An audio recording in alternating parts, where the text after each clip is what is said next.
sir. We live. We back, man. Welcome back.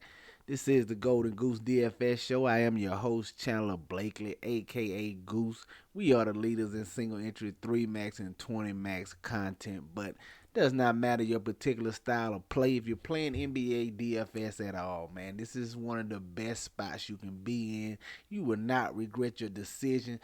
Just go on and hit that subscribe button, man. Turn your notification bell on so you know when the videos and content drop, and it comes straight to your phone. You ain't gotta get on here and search for me every day, man. That's another benefit of turning on your notifications. So go on and do that right now if you haven't done it. Also, if you're in the sound of my voice and you're watching this video, do me one small favor, please, for me.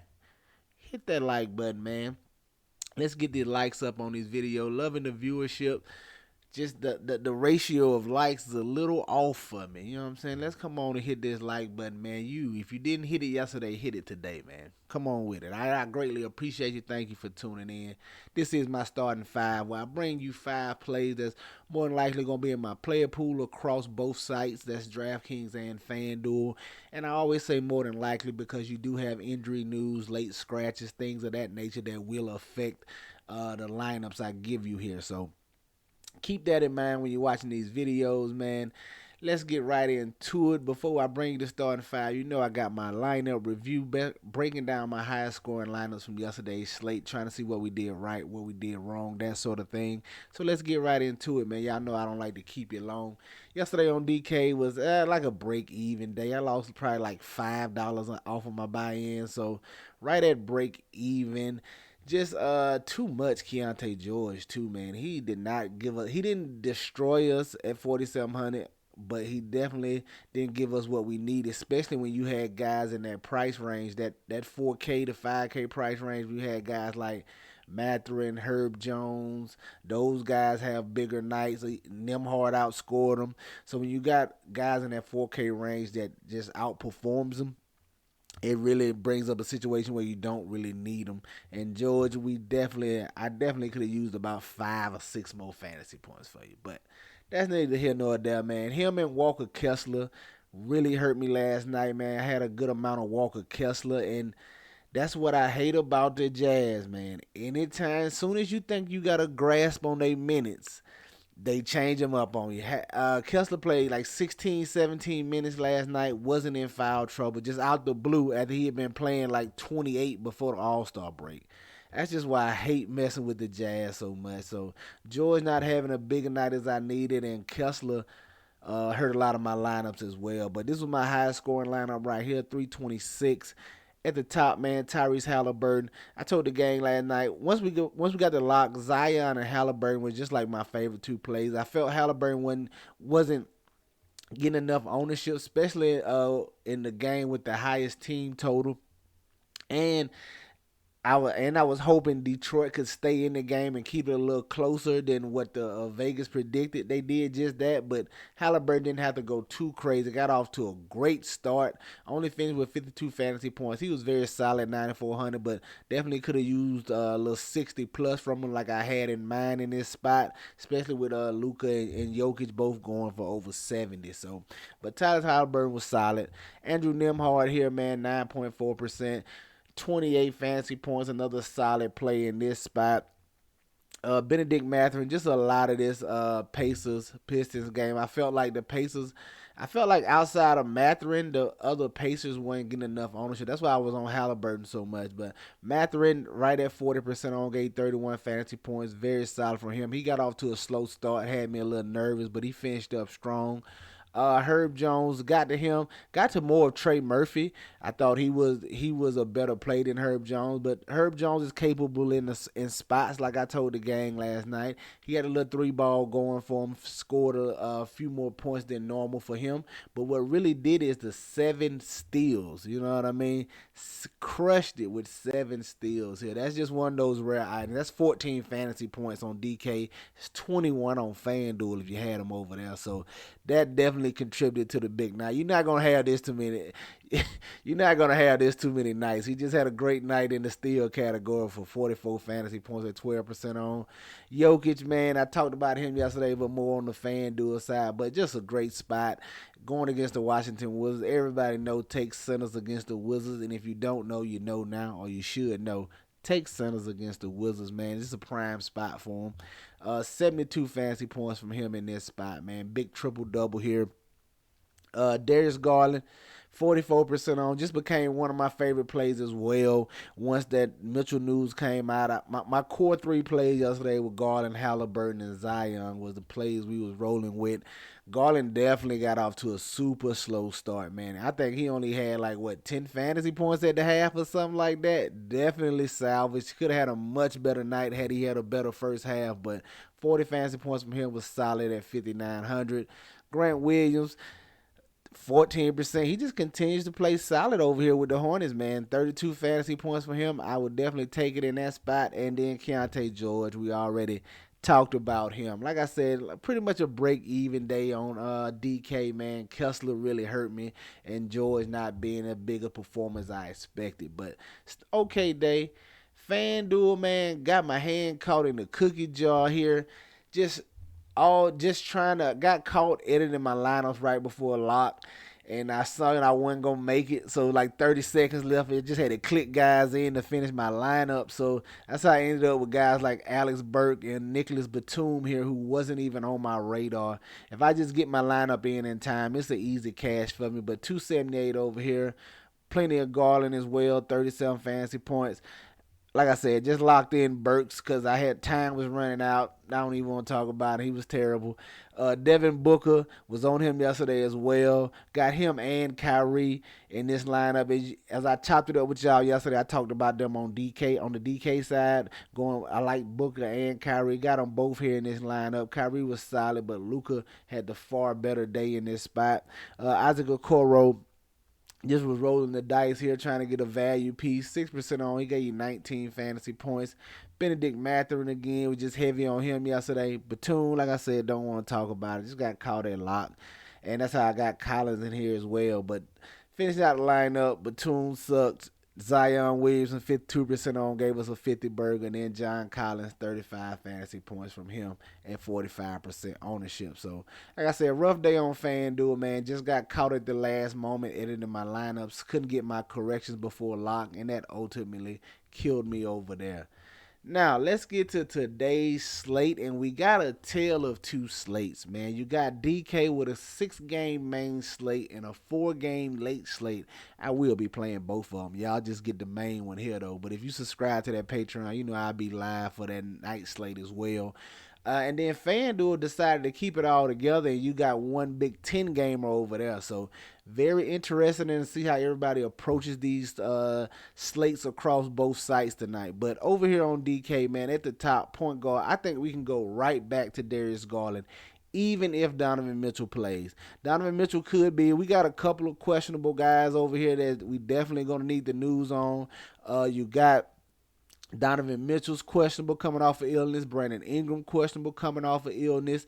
You got Tyler Hero questionable still with a foot. So very big Q tags over here that we're going to have to keep an eye on. But at 6,300, I do not mind going right back to Darius Garland. Like I said, I think he's in play even if Donovan Mitchell plays, man. He still can go out there and drop 40 for you if Mitchell plays. And at 6,300, a 40 burger is a nice piece to have here. I like Darius Garland regardless of whether Mitchell plays or not. Philly gives it up to the point guard spot. Sign me up for some Darius Garland going right back to the well here at 6,300. I kind of actually hope Mitchell plays because I know that's going to take the ownership down on Garland and people just going to slip and not realize he's still better than a $6,300 play here in this spot, man. With Mitchell in the lineup, he's still like a low 7K guy. I like getting right back to Darius Garland at 6,300. At the shooting guard, it's a tough one for me, man. Probably going to be more of a 20 max play. But DeJounte Murray, he's not a name I talk about too much over here unless Trae Young is out. but he's just popping for me in my metrics this morning. Great spot here against the Raptors. That defense sucks. You know, Atlanta defense sucks. They play fast. It's the highest total game on the slate. Sign me up for some DeJounte Murray right here, 7,500. Like I said, I'm not the hugest fan of him. I probably wouldn't put him in single entry just because of his, his helter-skelterness. He's very up and down. But if the shot falling, he can give you a nice game. So I definitely have some interest in DeJounte Murray right here. More of a 20 max play, though, like I said.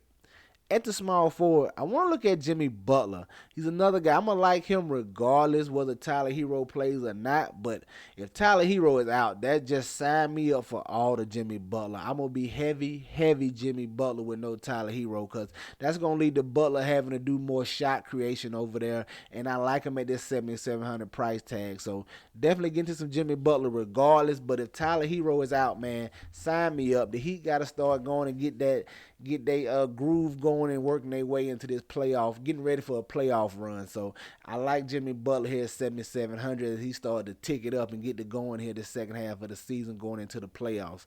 Sign me up for Jimmy Butler. At the power forward, I don't mind going right back to Zion Williamson, regardless of whether Brandon Ingram plays or not. Similar to last night. If Ingram plays, fine. I still like Zion. Just him bringing the ball up the court, initiating more of the offense. You saw it last night, man. The assists are going to be up. He almost had a double-double with assists. Finished one assist shy. I like going right back to him. Ingram playing, that's just another guy for him to kick it to and pick up assists. Like, if we can just if we can just get him to get this rebound rate up a little bit, man, Zion Williamson can be moving to crushing on a nightly basis with the way they're running the offense through him, letting him initiate it, being the point forward. So I like getting a Zion Williamson regardless of whether Ingram plays or not. But if Ingram is out, hey, you already know, man. And y'all know me, like I told you last night, I don't worry about the low totals, man. I went to Zion last night in a lower total game against Houston.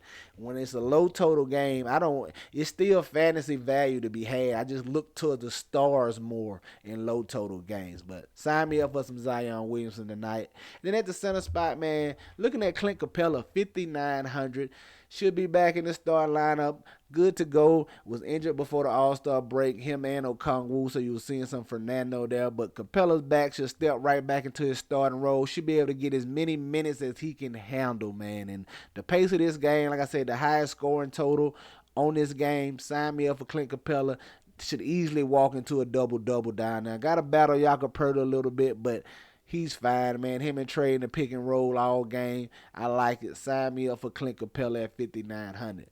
There you have it. Just starting five on DraftKings. Darius Garland, DeJounte Murray, Jimmy Butler.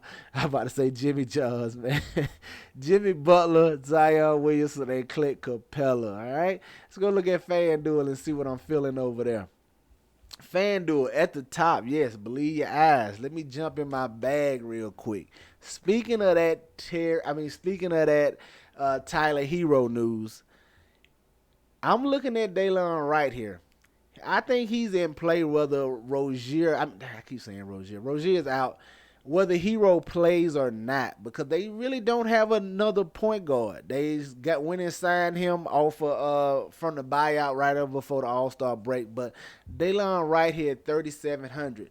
He could potentially be starting if Hero misses. I don't think they want to run Duncan Robinson at the point, although they can. You know what I mean? We have to keep an eye on that. But if Tyler Hero is out, I think Daylon Wright moves into the starting lineup. Maybe we shall see. Even if he doesn't, he should be in line for increased playing time. He's going to get playing time regardless whether Hero plays or not, I believe.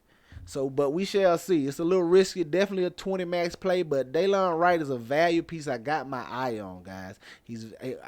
I've seen him play in the past. If you've been playing NBA DFS, you've seen him play. You know he's a capable guy at 3,700. You can look to him on DK as well at the flat 3K. He could crush that if he gets 20 to 25 minutes. So I'm looking at Daylon Wright, early value piece right here. Strictly 20 max right now, but the news can make it all across the board play. But definitely keep your eye on Daylon Wright here at 3,700. At the shooting guard, staying with my boy Anthony Edwards, 9,500. Like this spot here against this Milwaukee Bucks team who's still trying to find themselves on defense. Anthony Edwards could have absolutely cooked them alive here, man. They can bring out Pat Bev if they want to. I'm not worried about any defense over here on Anthony Edwards. I like the spot for him, man. I expect him to get it rolling the second half of the season as well. Give me Anthony Edwards here at 9,500.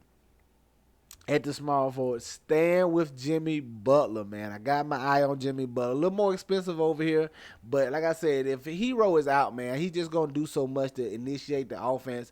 I like getting to Jimmy Butler. I'm gonna love getting to him if Hero is out. At the power forward, you see it, man. LeBron James, 10K. I'm looking to the king here, man. Expecting him to do a little more of the heavy lifting with everybody else playing last night. So second night of a back-to-back for all of the Lakers except for him. Legs should be a little fresher. They gave him a little longer break after the All-Star. Give me LeBron James at 10K, man. I got plenty of interest in him. He should help carry the load here against these San Antonio Spurs, all right? And then at the center, man, it's no secret. I'm staying with Clint Capella, 6,300. Like the price tag over here. Like I said, he should walk in the building with a double-double here. Hopefully he can grab a few blocks or something at the rim and really give us some upside over here on FanDuel. But Clint Capella, man, sign me up. Love it. Highest total game on the slate. There you have it, your starting five for FanDuel. Clint Capella, LeBron James, Jimmy Butler, Anthony Edwards, and Daylon Wright. Get you some exposure to these guys, man. Y'all know any questions, comments, concerns, let me know below in the chat. Hit me up on Twitter. I'll respond as soon as I see them, gang. That's going to do it for us here today, man. Y'all know the motto. Chances make champions. Y'all green up. I'll catch y'all next time, all right? Let's get it.